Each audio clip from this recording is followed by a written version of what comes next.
Everybody Wants to See Me Happy is the latest work from Angus Crowne and the Family Jewels. Angus himself joins me now. We're not going to go into where the Family Jewels are just at this moment in time. How are you doing, sir?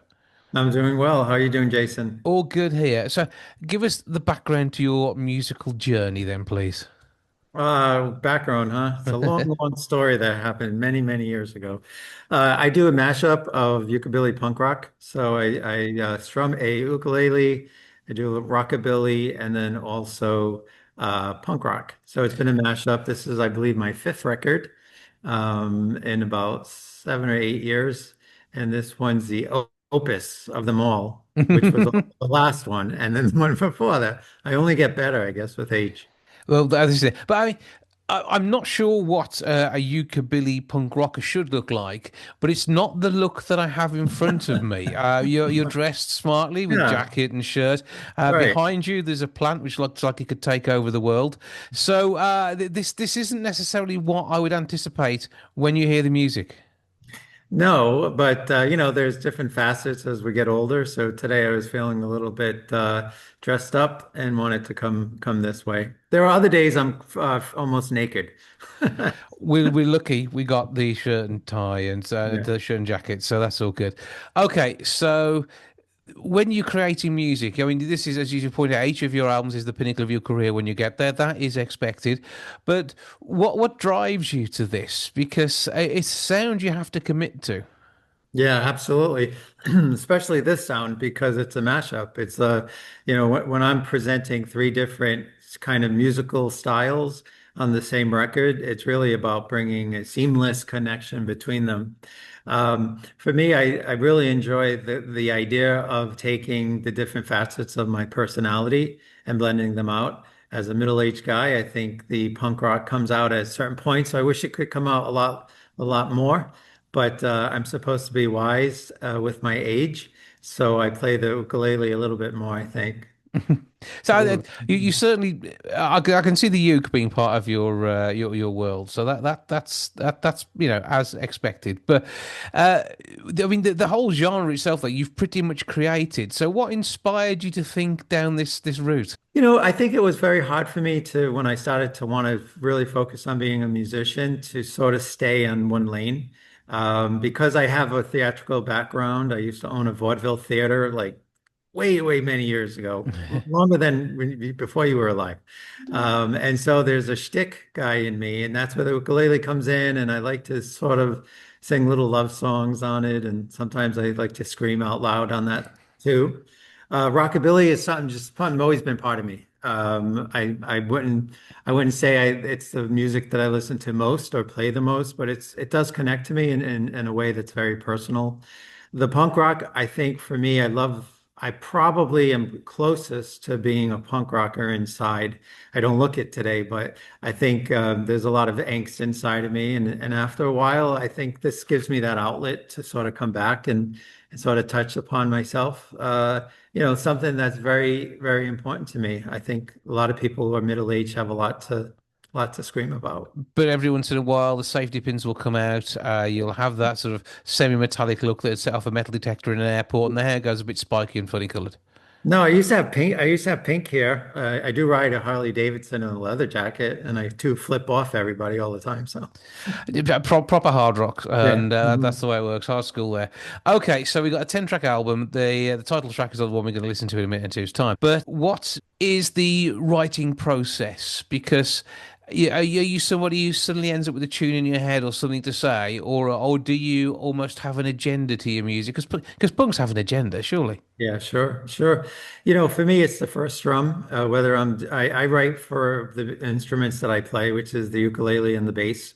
So it really comes down to strumming and just finding a melody that's sort of kicking in. I would say that lyrically, I've always been comfortable with the lyrics. I kind of venture a little bit further sometimes in them when I'm starting to, think about something that isn't really necessarily what's on my mind, but maybe subliminally or subconsciously, I've been thinking about something. But sometimes the song comes pretty quickly. You can write a song in a few hours if it just comes as naturally as it can. Songs that take a lot of work usually end up on the floor, and I don't end up finishing them because I haven't if I start on a process, I feel like I'm emotionally connected to it. But if I get to a certain point and it's not really resonating anymore, then I don't feel like it's something I should produce. Okay, so you're willing to let your song babies disappear into the night. Yeah, I kill them. I just That's stab them and get the hell that, out of here. that's How dare you? Come on. Yeah. okay. What's your audience like? Because I can see how on pre-recorded works you're easy to get into. The sound is good, but when it comes to gigging, how do you get enough of people into your genre? Because you concerts don't necessarily happen that regularly, do they? So it's not so much a thing. It's normally they turn up at a garden party or a family event. They're less likely to be playing at the big venues. Yeah, I don't think I'd ever be welcome to a ukulele convention or to play like in that setting because I'm not traditional. I play it the way I want to play it. I play songs that aren't really supposed to be on the ukulele. For me, like one of my most favorite concerts was in Los Angeles. There happened to be a group of clowns at it, and Hmm. they really were clowns. They had the makeup and it was tattooed makeup. So it wasn't something they just put on. They committed. There's a subculture that does this. And one of my songs from my first record is called Lullaby Blues. And it's also, I do a jazzy version at concerts, which is on the new record called Lullaby Blues Revisited. Hmm. And that was a great concert because I'm screaming the lyrics of Lullaby Blues. And I get these clowns in a mosh pit yelling and screaming, throwing things at each other. So, you know, it was wonderful to watch. It was one of those moments I know I couldn't do again. But I really promote mostly in Europe. I promote in the UK. I promote in France and Germany because these are markets that still are interested in learning about music. They're still interested in getting to know artists who may not be considered mainstream. So at my concerts, I probably have had people as young as 15 or 16 and as old as 60 and 65. So a wide variety of people into a musical genre they probably couldn't name, but certainly appreciate, and a world which on stage I should think is just completely confusing, but still utter music to the ears. So I'm liking the whole ethos of what you have here. Are you out on tour? Are you heading across the world in the near future? Yeah, we're putting something together right now. We're going to do a couple of dates in the UK, a couple of dates in Paris, and a couple of dates in Berlin. So we're putting it together now. I'm hoping to get those dates confirmed and on the calendar by the end of September. So we'll look forward to finding out what's going on there. Where do people find you on the socials, and where do they get the hats that you wear as well? Well, actually, they can go to, you say that because I always wear a hat, and today I'm not wearing a hat. They can go to Angus Crowne Official, or it's a official Angus Crowne. I forget which one it is, but Officialanguscrown.com yeah, is the there it is. website. Yeah, there it is. So they can always go there and kind of get everything that they need. And track what's going on. Be warned Yeah. when you're in the area for good or bad reasons, and look out for that man who does own a raincoat, a hat, and probably a copy of Vogue, as well as a ukulele which he knows how to use. It sounds like a glorious world to live in, and we shall enjoy that now because everybody wants to see you happy. That's the album, that's the single, and Angus, it's been a joy to meet you. Same here, Jake. Thanks, Jason. Have a great one.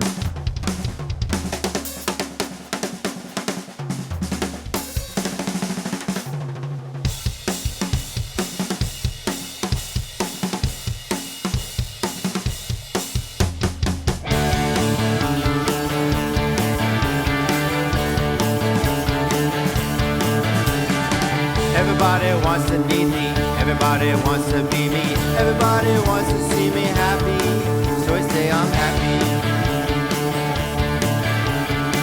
Everybody needs to feel me, everybody needs to steal me, everybody wants to see me happy, so I say I'm happy.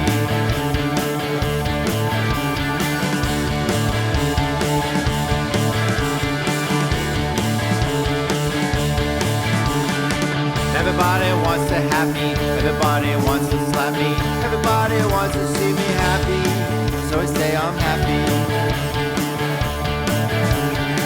Everybody needs to poke me, everybody needs to stroke me, everybody needs to see me happy, happy.